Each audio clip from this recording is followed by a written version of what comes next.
प्रयागराज में इस समय दो जगहों पर दो प्रोटेस्ट चल रहे हैं। एक प्रोटेस्ट वकीलों की तरफ से हाईकोर्ट के आसपास चल रहा है और लगातार जो कल सुबह यानी 20 तारीख की सुबह जो घटना हुई उसमें उनका जो आरोप है, जो आरोपी जो डॉक्टर्स हैं उनका कहना है कि उनकी जब तक गिरफ्तारी नहीं हो जाती तब तक उनका प्रोटेस्ट जारी रहेगा।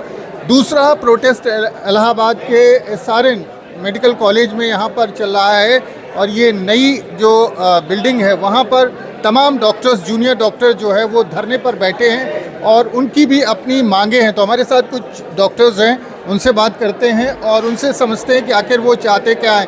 ये बताएं, आप लोगों का प्रोटेस्ट यहाँ पर जो चल रहा है क्या चाहते हैं? सिक्योरिटी, बेसिकली सारा प्रोटेस्ट सबका उद्देश्य सिक्योरिटी है। हमारी कल बहुत बुरी तरह से सिक्योरिटी ब्रीच हुआ है हमारे खुद के ट्रॉमा सेंटर में, हमारी फीमेल रेजिडेंट डॉक्टर के साथ। तो इसके बाद हमें इस हॉस्पिटल प्रेमिसेस में काम करने में डर लगता है। ऐसी सिचुएशन में हमें सिक्योरिटी की बहुत ज़्यादा ज़रूरत है। ये हमारी मेन डिमांड है। प्लस जो भी कल हुआ उसके लिए कोई भी एफआईआर अभी तक नहीं हुई है towards the people who assaulted the resident. तो एक एफआईआर की नीड है, प्लस हमारी सिक्योरिटी इम्प्रूव करने की ज़रूरत है। आप कह रही हैं कि हमारी सिक्योरिटी ब्रीच हुई, हम लोग डरे हुए हैं, हम लोगों को सुरक्षा मिलनी चाहिए, लेकिन जो कल पूरी घटना घटी उसमें आरोप जो जूनियर डॉक्टर्स हैं उन पर ये लगा कि उन्होंने अटैक किया। जो महिला अधिवक्ता थी, जो वकील थे, उन पर अटैक किया। कई लोग घायल हुए, किसी का हाथ कट गया है, किसी के सर में चोट आई। पहली बात तो यहाँ पे अगर आप किसी को डॉक्टर बोल रहे हैं तो दूसरा इंसान मरीज है। वो अधिवक्ता, प्रधानमंत्री, भिखारी कुछ नहीं है। सामने वाला इंसान मरीज है, मरीज का तीमारदार है। वो अधिवक्ता हो, वो कुछ भी हो, इससे कोई लेना देना नहीं है। दूसरी बात, यहाँ 36 घंटे 40 घंटे आदमी काम करते हैं इसलिए नहीं कि पेशेंट को मारे पीटे। तो ये बात बेसलेस है। अगर कुछ अधिवक्ता हो चाहे आम पेशेंट हो, लेकिन उनके साथ मारपीट नहीं की जा सकती। बिल्कुल नहीं की जा सकती। तो इस बात का कोई वैल्यू ही नहीं है कि सामने वाला था। मारपीट हुई है क्या, आपको लगता है? मारपीट नहीं हुई है। इट स्टार्टेड विद कि एक फीमेल रेजिडेंट के साथ बदतमीजी की गई। उसके बाद आगे चीज़ें अपने डिफेंस में हुई हैं जो भी हुई हैं। एक साइडेड स्टोरी पे काम नहीं किया जा सकता है।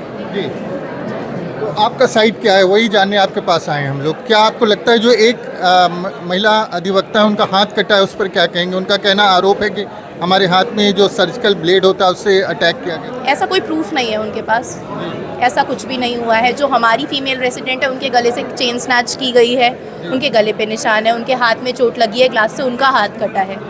तो अगर उनके पास ऐसा कुछ कहना है कि उनको चोट लगी है, उन पर अटैक किया गया है, तो उसका कोई प्रूफ नहीं है कि उनका हाथ सर्जिकल ब्लेड से काटा गया है। और ये कहना बहुत ही बेसलेस है, डॉक्टर्स पे ऐसा आरोप लगाना कि आप हमारे पास इलाज करवाने आए हैं और हम आपके साथ मारपीट करें। इसका कोई मतलब नहीं है। हमें यहाँ पे किसी पेशेंट के साथ कुछ बुरा करके कुछ मिलेगा नहीं। जहाँ तक उनके पॉइंट्स हैं कि उनका ट्रीटमेंट डिले किया गया या उनको अटेंड नहीं किया जा रहा था, दिस इज़ कम्प्लीटली बेसलेस। ऐसा नहीं हो सकता है। अगर कोई ट्रॉमा ट्रायल्स में पोस्टेड है वो वहाँ पे है ही इसीलिए ताकि वो ट्रीटमेंट करे। पर हाँ, अगर कोई वहाँ आके ये दिखाएगा कि हम बड़े आदमी हैं, हम छोटे आदमी हैं, हमें पहले देखो, तो ऐसा तो नहीं होगा। जो पेशेंट पहले आएगा, जो पेशेंट ज़्यादा सीरियस होगा, डॉक्टर उसी को देखेगा।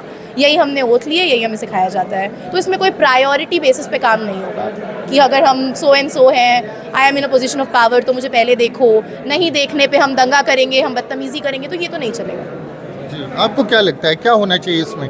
जो आप लोगों की डिमांड है डॉक्टर्स की, क्या चाहते हैं? सर, सिक्योरिटी है, इंस्टीट्यूशनल एफआईआर है और जिनका नाम बेमतलब में फंसाया गया है हमारी किसी तरह से, उनके खिलाफ एक निष्पक्ष कार्रवाई की जाए। इन्वेस्टिगेशन तो की जाए, बेमतलब हमारा नाम लिखे गया इस चीज़ में, तो उस चीज़ को कई जो वकील हैं उनको देखें तो वो कोई डॉक्टर मोहसिन की पिक्चर जो है बार बार अपने सोशल अकाउंट पे डिस्प्ले कर रहे हैं कि इनको अरेस्ट करो, यही मेन पूरी घटना के पीछे जिम्मेदार है।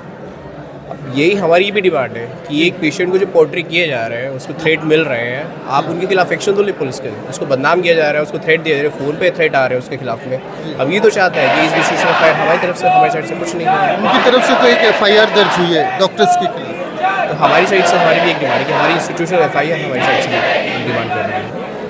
तो आप लोग क्या चाहते हैं फाइनली?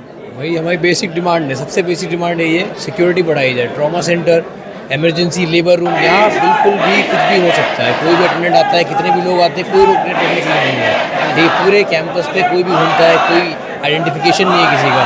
कितने भी लोग आ जाए मेरे साथ, कोई रोकता नहीं है। हम प्राइज में काम करते हैं, वहाँ पे एक मरीज आता है, हमें नहीं पता एक अटेंडेंट आया है 10 लोग आ रहे हैं उसके साथ में, कोई कुछ अकाउंटेबिलिटी नहीं है।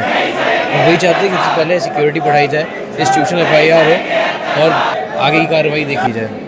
डॉक्टर साहब एक सवाल आखिरी है, तमाम पेशेंट्स भी सफ़र कर रहे हैं बाहर, आपने देखा होगा ओपीडी आपकी बंद है। ओपीडी हमारी बंद नहीं है, कोई ओपीडी बंद नहीं है। कंसल्टेंट्स और सीनियर रेजिडेंट्स पेशेंट्स देख रहे हैं, कोई पेशेंट सफ़र नहीं यहाँ तो सब सारे लोग तो यहाँ स्ट्राइक पर है, जूनियर डॉक्टर्स तो स्ट्राइक पे रहेंगे सर, क्योंकि अपनी भी तो सुरक्षा देखनी है ना।